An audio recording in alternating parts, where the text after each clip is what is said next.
Hello friends, રૂપાસ કિચનની અંદર આપનું સ્વાગત કરું છું. આજે હું એક નવી સ્વીટ રેસીપી લઈને આવી છું, જે ખાસ કરીને તહેવારોમાં અને ખાસ કરીને લગ્ન પ્રસંગમાં બનાવતી સ્વીટ ડીશ છે. તો આજે હું લઈને આવી છું ફ્રૂટ સલાડ બનાવવાની રેસીપી, જે ખૂબ આસાન અને સરળ બી છે અને આપણે ઘરમાં આસાનીથી આપણે બનાવી શકીએ છીએ. તો ચાલો આપણે બનાવવા જઈ રહ્યા છીએ ફ્રૂટ સલાડ.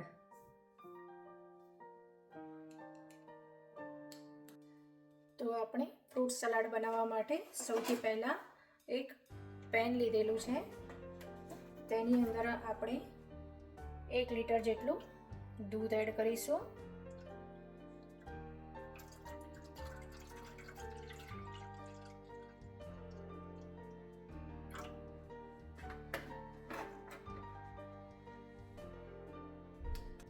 હવે આપણે ગેસની ફ્લેમ ઓન કરી દઈશું અને એક ઉભરો આવે ત્યાં સુધી તેને થવા દઈશું. હવે અહીં આગળ આપણો દૂધનો ઉભરો આવી ગયો છે. આપણે એને વચ્ચે વચ્ચે થોડી વાર હલાવતા રહીશું અને આપણે ગેસની ફ્લેમ સ્લો કરી દઈશું અને થોડી વાર માટે તેને ઉકળવા દઈશું. હવે અહીં આગળ મેં 2 ચમચી કસ્ટર્ડ પાવડર લીધેલો છે. તમે કોઈ બી ફ્લેવર લઈ શકો છો. તો મેં અહીં વેનીલા ફ્લેવરનો કસ્ટર્ડ પાવડર લીધેલો છે. હવે તેની અંદર હું 2 થી 3 ચમચી આપણે ઠંડુ દૂધ એડ કરીશ અને એને હલાવી લઈશું.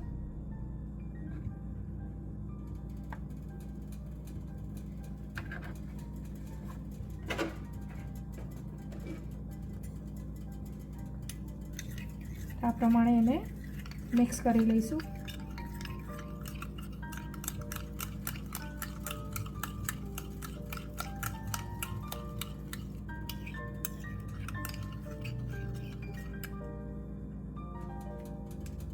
હવે આપણે જે કસ્ટર્ડ પાવડર મિક્સ કરેલો હતો તેને આપણે આ દૂધની અંદર મિક્સ કરી લઈશું.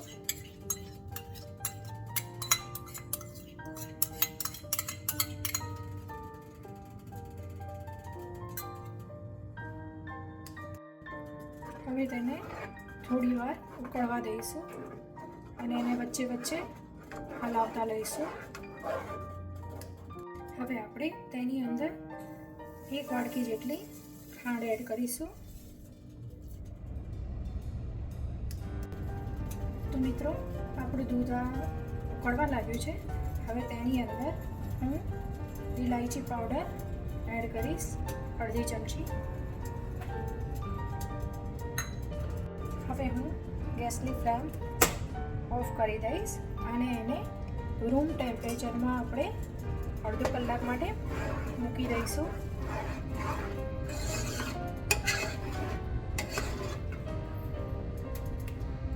તો મિત્રો, ફ્રૂટ સલાડમાં નાખવા માટે મેં અહીં ફ્રૂટ લીધેલા છે. થોડા મેં દાડમના દાણા લીધેલા છે, દ્રાક્ષ લીધેલી છે, તેના મેં નાના નાના ટુકડા કરી લીધેલા છે. સફરજન લીધું છે, તેના પણ મેં નાના ટુકડા કરી લીધા છે. કેળા લીધા છે, તેના પણ મેં નાના ટુકડા કરી લીધેલા છે. તમારે જે બી ફ્રૂટ એડ કરવું હોય તે તમે કરી શકો છો. મેં અહીં આ ફ્રૂટ લીધેલા છે.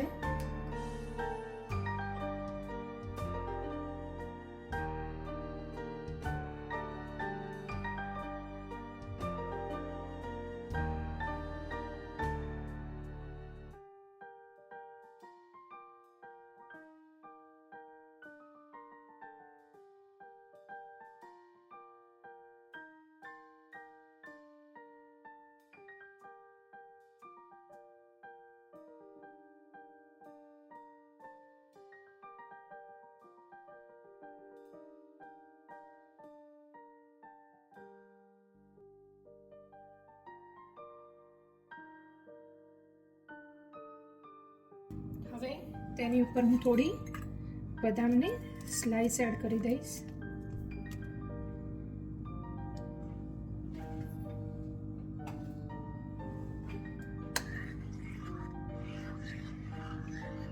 તો મિત્રો, આપણો આ ફ્રૂટ સલાડ તૈયાર થઈ ગયો છે.